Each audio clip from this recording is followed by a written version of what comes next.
All right. So you notice. Look at this. Huh? So therefore, when an economy is unable to pay the debt, you see 400%, Japan, right, is stuck. America stuck. Japan, Europe also stuck, right? We call that in economics liquidity trap. The markets are all in liquidity trap. So when you have a liquidity trap, the way to solve this is through debt relief. You have to write off the debt. You have to lupuskan all the hutang lah, huh? You have to write off the debt, at least the interest portion. The interest portion you got to write off.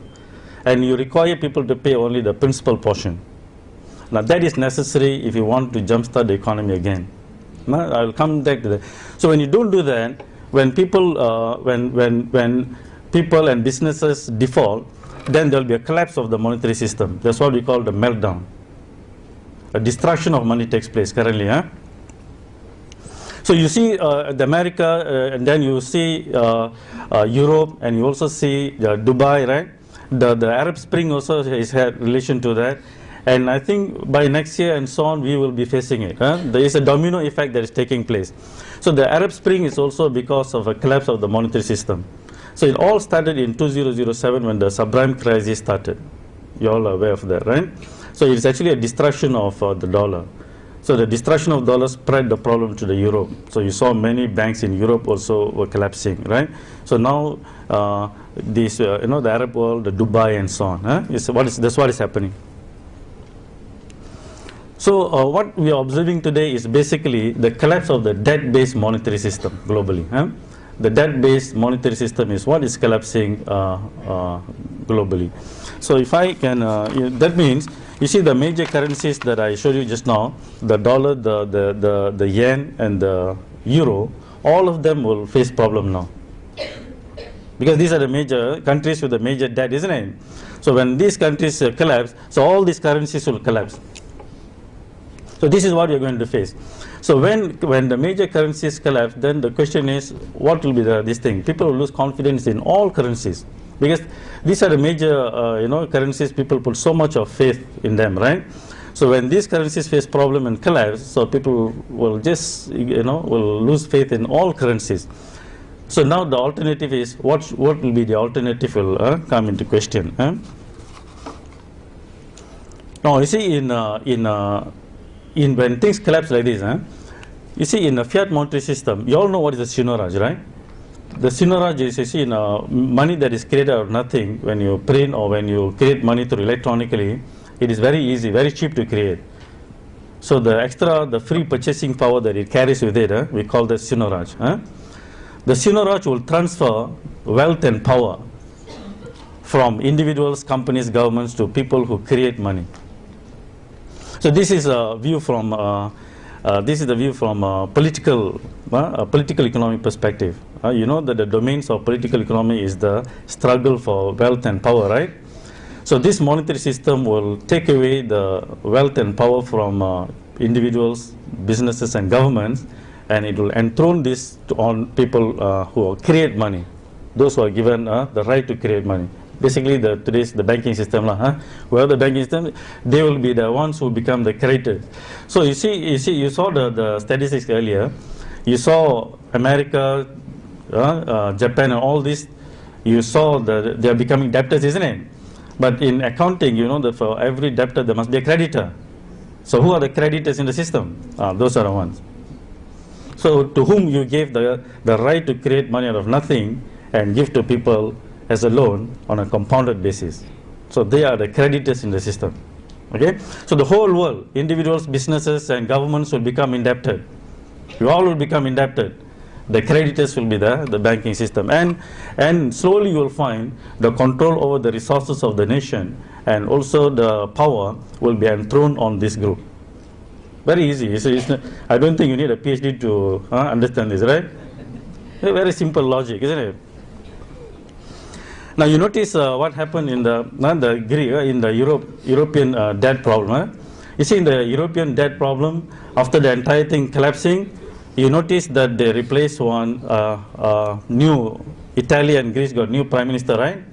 So you notice the new prime minister, it's not elected, But you see, he's a member of former Goldman Sachs International Advisors. Look at Greece, also appointed. Who is this thing? He was the former governor of the bank. So you will find that this is what will happen. Ultimately, you will see that the people will be placed at the so our politicians all will have to give way slowly, you know. So the other politicians will come, and then they will put an austerity plan on you. You have to, you know, you have to work and work and work. You become slaves, and they'll put high taxations, and you will become austerity plan and so on. Basically, you will do a life of slaves. That's what will happen in this monetary system. Go ahead on the next. So you see, to solve the European problem, you see, German Chancellor Angela is calling for fiscal union. You see, the euro is a monetary union. Then you see, with the monetary union alone, you cannot go on. You see a lot of problems, isn't it? It's also because of the Shinaraj. So you need a fiscal union. That means the governments, when they want to do the budgeting, they got to be united. That's what I mean by fiscal union. So when you have a fiscal union like that and a monetary union, basically you become a one country, one nation. You see that? So the local politicians will lose power after that. You'll become, you just follow whatever orders being given to you. Yeah, get it, huh? So this is what it is going for fiscal union, and I say this is the path to the one world government. You notice in the Arab world, what is happening? It is one by one the leaders' collapse is creating a vacuum in leadership, isn't it? Right? So it creates vacuum in leadership, and here you will see that the formation of a kind of one world government. So you need to see the monetary system with global politics. Then you see what is happening. Okay. So if you ask me what needs to be done for this thing, I've got a number of things. I put the most important ones. The first thing is you got to give the system a write-off, at least the interest portion. That's what the Quran says in the Quran says. For that, you need to write off all the riba and the interest portions. You are entitled to your principal, right? But unfortunately, in the today's system, the principal is also created out of nothing, right now. So that's the reason why I put number one, you nationalize the banks. So you nationalize banks like China, India, and many other countries like Brazil and so on. So when you pay back the principal, you pay back to the nationalized bank. So that means the bank that belongs to the government, because the government represents the people. But today's banks are all private. We have given them the right to create money, and then they're just privately creating the money and giving it to you as loan on a compounded basis. You see? The next is, of course, we have to eliminate riba after that. It is the entire cost of the whole thing is actually riba. You know, you can trace riba to almost everything, the crime levels, the climate change, you know, the fall in the moral of the people. You can trace it back to riba, you see. So you need to eliminate riba and institute real money system. So real money systems are systems that take real things as money. So that's why we are saying go back to gold, silver, and anything that's real. The hadith of the Prophet sallallahu alaihi wasallam, if you remember, gold for gold, silver for silver, wheat for wheat, barley for barley, salt for salt, right? So all these are commodities that can play the role of money as a measure of value. This is what is missing in the global monetary system. Measure of value. We have kilograms to measure our weight, right? We have length meters to measure our length, isn't it? Or distance. But in international trade, we exchange values. In trade, business, we exchange values, right? But we do not have a measure of value in present system since 1971, when the Bretton Woods collapsed. So this is the missing thing, the measure of value. So you can only measure value with real things, things that have the characteristics of money. So that is the reason why we have to go back to gold, silver, and real things, and as a measure of value. And because the present system has created so much of imbalance, because if you give me the right, let's say this is economy, if you give me the right to create money, I can just create money and give you guys a loan at a compounded basis. Soon you'll find most of your wealth will accumulate with me. So if you want to solve the problem, I have to take you have to take back some of this wealth and give it back to you. Otherwise, you will not be able to start back the economic this thing again. You notice that? So when the system accumulates so much of wealth with me, I have got to give it back. So that's why redistribution of wealth is necessary. You see, the subprime crisis when it took place, more than 5 million homes were foreclosed. 5 million, you know. So if I'm a bank manager, I just have to go and choose which one I like. Right now. Right now. So the solution they are currently suggesting is Euro bonds. You know what are Euro bonds? It's more debt. The problem is debt, and then you create more debt. How to solve problem with a debt with another debt, is it? You see, you need to understand problem solving in micro and macro. For example, let's say we are all economy. If I print $1 million and give it to one of you, you'll immediately become a millionaire, right? Correct or not? But if I create millions and give to each one of you, then it will be only inflation. You will not become rich. So you can solve one section of the economy, but you cannot solve the entire thing with a similar solution. So same as debt. If you have a debt problem individually, you can solve one person's problem like that, but you cannot solve the system like that. You see that? So you cannot create Euro bonds to solve the problem. It will only worsen the problem. You are creating more money. You are creating more money to solve this thing. And since the real things will be same, right? The same real things, it will create hyperinflation. The system will create hyperinflation. That's why, can you go back? You see, that's why the problem will create a hyperinflation. So next year, you are going to find price of a lot of things going to just skyrocket. You see, not only the Europeans are thinking of Euro bonds, the Americans are now talking about quantitative easing number 3, QE3. You know what is QE3? It is just printing more money. It sounds very sophisticated, isn't it? Quantitative easing sounds like quantum physics, right? But it's basically just like printing. It's printing more money. So all this will create global hyperinflation. So what is worrying is this, your price of your rice, price of your wheat, the staple food will skyrocket next year. The bread and everything, when they take this kind of solution. See? So countries that import food will be devastated. You see that? And it will bring the whole world economy into a serious recession when you go on this path like that. All they want to do is they just want to try to save the euro at all costs because they know it's unsustainable. So they're trying to create more money, and then when you create more money like this, it will just still again accumulate with the same small group of people. It's not going to be distributed widely with the entire system. It's going to accumulate with a small group.